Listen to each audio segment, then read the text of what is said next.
خاتم النبیین لا نبی بعدی، میں ہوں آخری پیغمبر، میرے بعد کوئی پیغمبر نہیں آئے گا۔ صحیح بخاری کی روایت ہے، میری مثال ایسے ہے جیسے ایک گھر بنا ہو، ایک چکر لگانے والا چکر لگائے، ایک اینٹ گھر کی باقی ہے، اللہ ذوالجلال نے وہ مبارک اینٹ مجھے بنا کے بھیجا جس سے نبوت کا گھر مکمل ہو گیا۔ صحیح مسلم کی روایت ہے، رسول اللہ صلی اللہ علیہ وسلم نے فرمایا فَخَتَمْتُ الْأَنْبِيَاءَ، انبیاء کے اس مبارک سلسلے کو میرے آنے پہ میں نے ختم کیا، جو اللہ ذوالجلال نے مجھے آخری پیغمبر بنایا۔ صحیح بخاری کی روایت ہے، بنی اسرائیل کے انبیاء سیاست کیا کرتے، سیاست کا مطلب مانیٹرنگ، حسن تدبیر، اچھے انداز سے قوم کو صحیح راستہ دکھانا۔ جو بھی فوت ہو جاتا نیا نبی آ کے ذمہ داری سنبھالتا۔ ساتھ ہی فرمایا وَإِنَّهُ لَا نَبِيَّ بَعْدِي، میں آخری پیغمبر ہوں، میرے بعد کوئی پیغمبر نہیں آئے گا۔ رسول اللہ صلی اللہ علیہ وسلم نے فرمایا، سلسلہ صحیحہ کی روایت ہے، انی عبد اللہ لخاتم النبیین، میں وہ اللہ کا بندہ ہوں جس کو اللہ نے خاتم النبیین بنا کے بھیجا ہے۔ صحیح مسلم کی روایت ہے، وَخُتِمَ بِي النَّبِيُّونَ، انبیاء علیہم الصلاۃ والسلام کے اس مبارک سلسلے کو اللہ نے میرے ساتھ بند کر دیا۔ رسول اللہ صلی اللہ علیہ وسلم نے فرمایا، صحیح مسلم کی روایت ہے، وَأَنَا الْعَاقِبُ الَّذِي لَيْسَ بَعْدَهُ أَحَدٌ لَيْسَ بَعْدَهُ نَبِيٌّ، میرا نام العاقب ہے۔ العاقب کا مطلب میرے بعد کوئی نبی نہیں آئے گا۔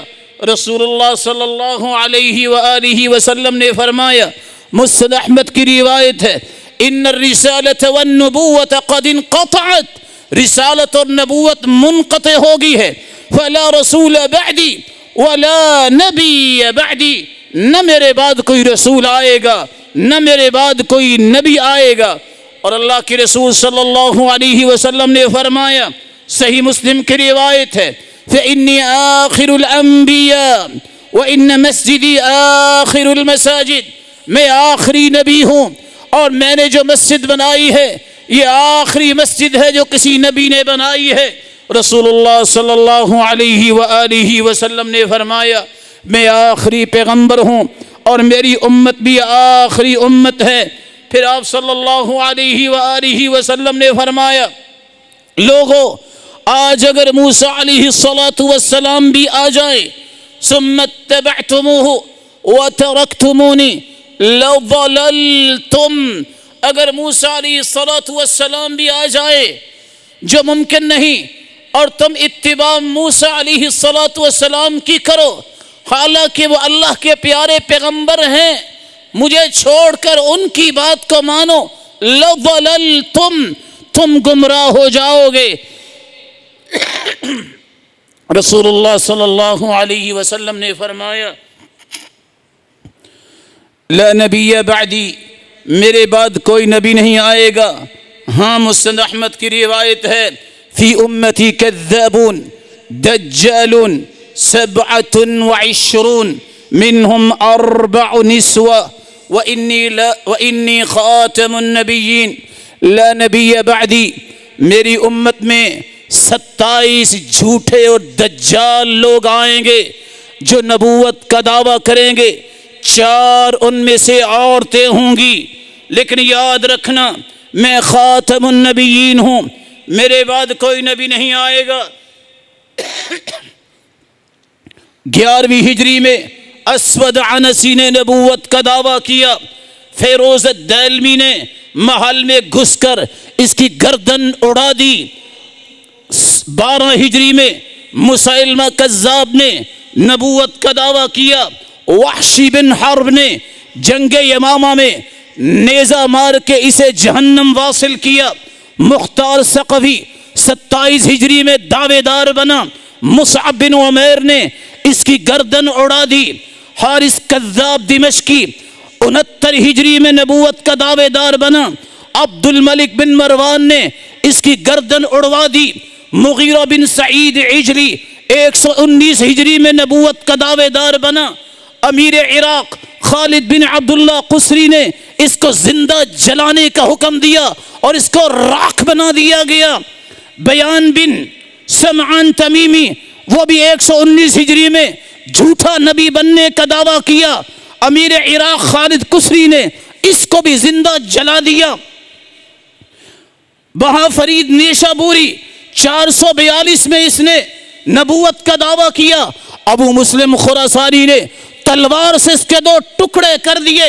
صالح بن طریف برغباتی 125 ہجری میں دعویٰ کرنے والا، اس شخص کے بھی کچھ عرصے کے بعد ہی بیٹے کو جانشین بنایا اور روپوش ہو کر ٹکڑے کر دیے گئے۔ اسحاق اخرس 135 ہجری میں اٹھا، نبوت کا دعویٰ کرتا ہے۔ ابو جعفر منصور کی فوج نے اسے ہلاک کر دیا۔ استادیس خراسانی 154 میں نبوت کا داعی بنا کہ میں نبی ہوں۔ خازن بن خزیمہ نے اس کی گردن اڑا دی۔ علی بن محمد خارجی نے 207 ہجری کو دعویٰ کیا۔ خلیفہ معتمد کے دور میں اس کے بھی سر کو کاٹ کے نیزے پہ لٹکایا گیا۔ بابک بن عبداللہ 222 ہجری میں اس نے بھی دعویٰ کیا۔ خلیفہ معتصم نے اس کے بھی ٹکڑے کیے، ایک ایک عضو کا ٹکڑا کیا، سمجھ آئے کہ جھوٹے نبی کی سزا کیا ہے۔ عبدالعزیز باسندی نے 322 ہجری کو نبوت کا دعویٰ کیا۔ لشکر اسلامی اٹھا، محاصرہ کیا اور سر کے ٹکڑے کر دیے۔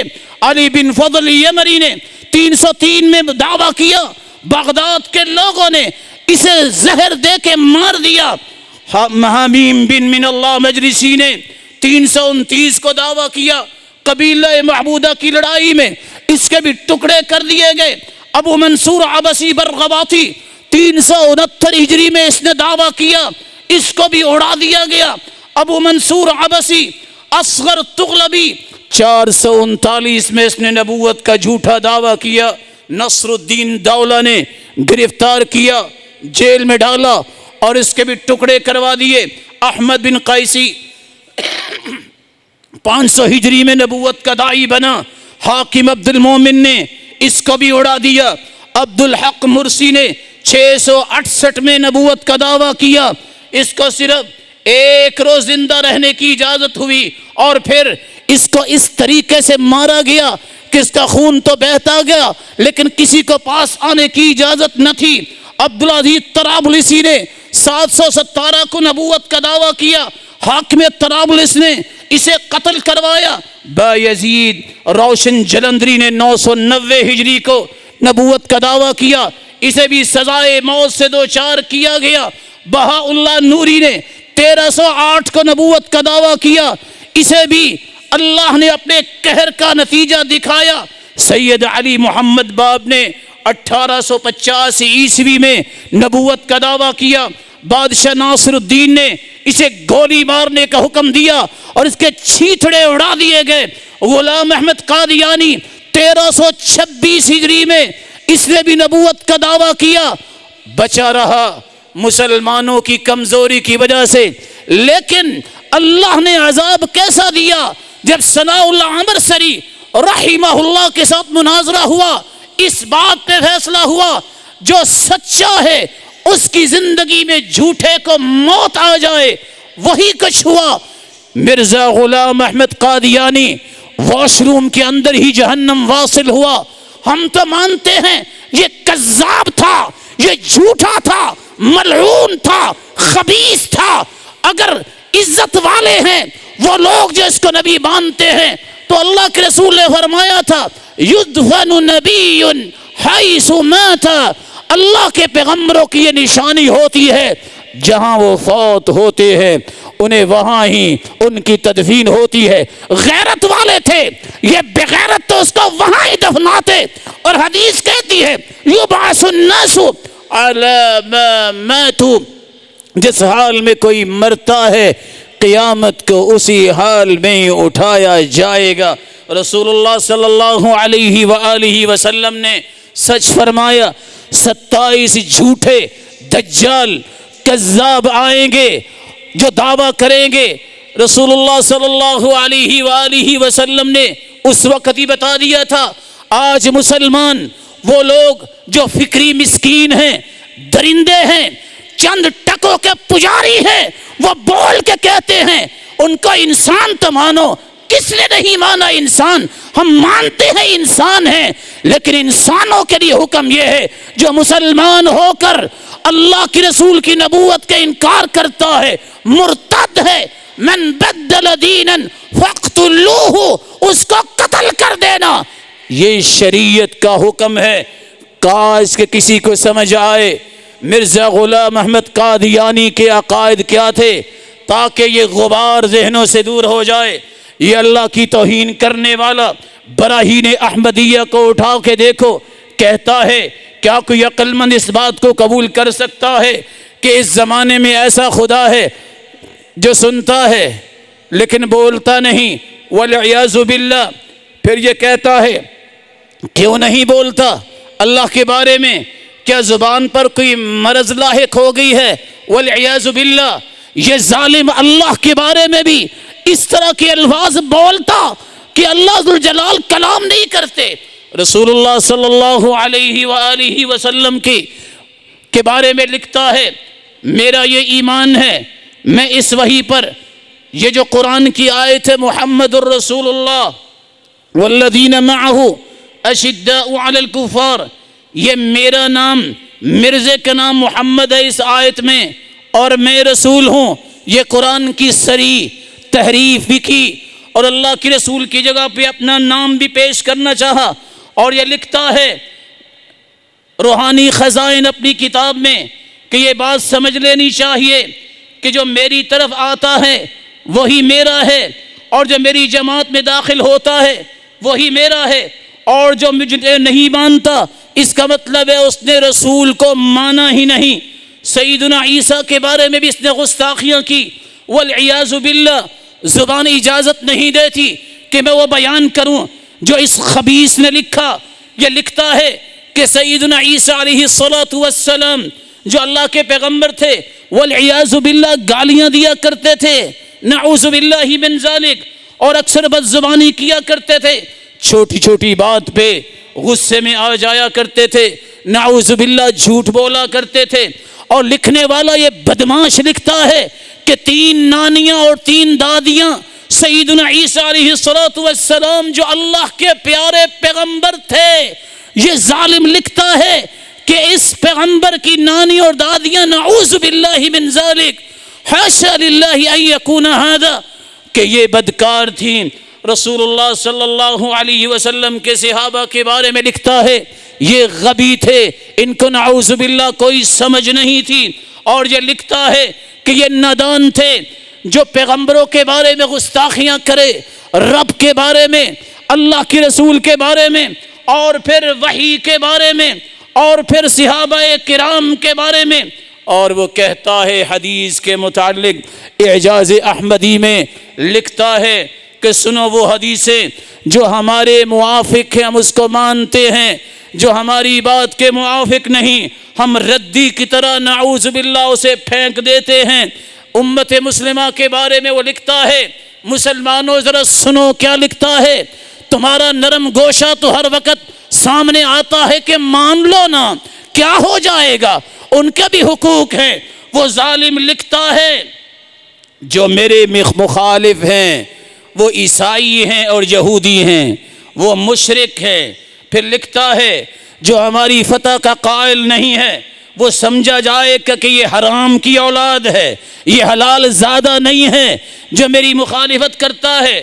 مسلمانوں وہ لکھتا ہے جو ہمارا دشمن ہے، یعنی جو قادیانیت کو نہیں مانتا وہ ہمارے بیابانوں کا خنزیر ہے، یعنی جو قادیانیت کو نہیں مانتا وہ سور اور خنزیر ہے۔ اور لکھتا ہے ان کی عورتیں نعوذ باللہ من ذالک، جو ہمارا دین نہیں مانتے ان کی عورتیں کتیا ہے۔ بتاؤ اگر تمہاری غیرت ہے، بننا چاہتے ہو خنزیر، سور بننا چاہتے ہو، اور اللہ اور اس کے رسول، انبیاء و صحابہ، قرآن و حدیث، اس کے بارے میں اس طرح کے الفاظ لکھنے والے کو پھر بھی تم کہتے ہو کہ ان کو حقوق دینے چاہیے۔ ہاں تسلیم کرے جو فیصلہ وطن عزیز میں کیا گیا کہ یہ کافر ہیں، یہ اپنے آپ کو مسلمان نہیں کہلا سکتے، نہ مسجد کا نام رکھ سکتے ہیں، نہ اذان دے سکتے ہیں، مسلمانوں کا اطلاق ان پر نہیں ہوگا۔ ہاں اپنے آپ کو نامسلم قرار دیں، مانیں، اقلیت کے حقوق لینے کے لیے حکومت تو انکار نہیں کر رہی۔ رسول اللہ صلی اللہ علیہ وسلم کی خاتم النبیین کے بارے میں صحابہ کا بھی یہی موقف تھا۔ سیدنا ابو ہریرہ فرماتے ہیں اللہ کے رسول کے بارے میں فَإِنَّ رَسُولَ اللَّهِ آخِرُ الْأَنبِيَاءِ، اللہ کے رسول صلی اللہ علیہ وسلم آخری پیغمبر ہیں۔ اللہ ذوالجلال قبر میں انسان جاتا جائے گا، جب سے اللہ کے رسول تشریف لائے ہیں قیامت تک آنے والی انسانیت سے قبر میں بھی اقرار لیا جائے گا۔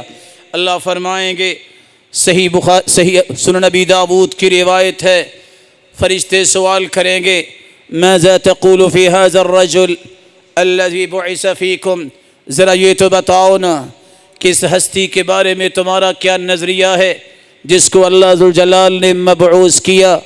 مومن کہے گا وہ اللہ کے رسول ہے۔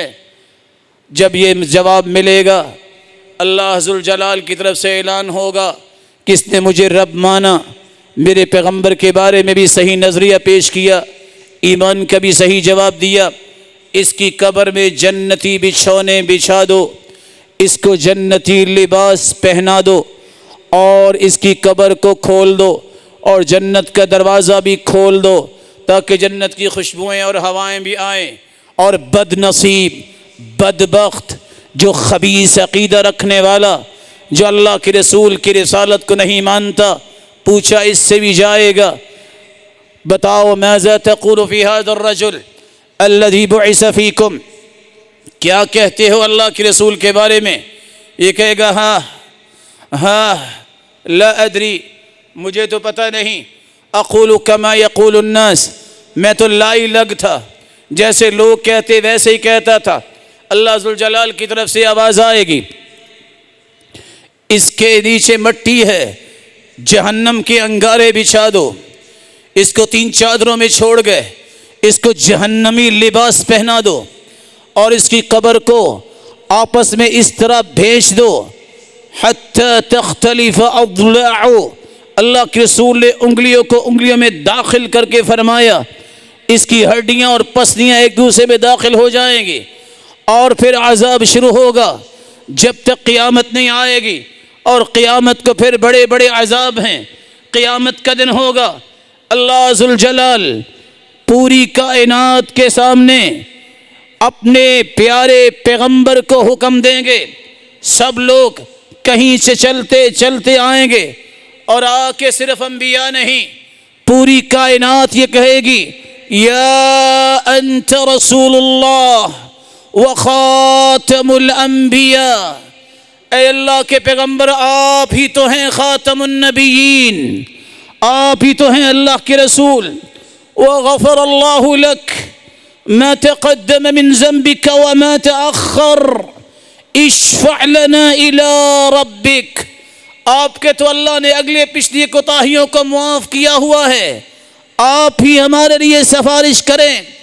پھر اللہ کے رسول اللہ کے عرش کے نیچے سجدہ ریز ہو جائیں گے، صحیح بخاری کی روایت ہے، پھر اللہ کی تعریف کریں گے، اللہ فرمائیں گے ارفع رأسک واشفع تشفع وسل تعطى، میرے محبوب سر اٹھائیے، مطالبہ کیجئے، ہم مطالبہ پورا کرتے ہیں، سفارش کیجئے، آپ کی سفارش کو قبول کرتے ہیں، تب جا کے کائنات کا حساب شروع ہوگا، جب خاتم النبیین کے پاس آدم سے لے کر پوری کائنات آ کے یہ اقرار کرے گی آپ ہی تو ہے خاتم النبیین، آپ ہی سفارش کر سکتے ہیں، تب اللہ کے رسول کی سفارش سے حساب شروع ہوگا۔ اللہ ذوالجلال ہمارے عقائد کی حفاظت فرمائے اور ہمارے ایمان کی حفاظت فرمائے، اور اسلام اور وطن عزیز کے دشمنوں کو نیست و نابود فرمائے۔ وآخر دعوانا ان الحمد للہ رب العالمین۔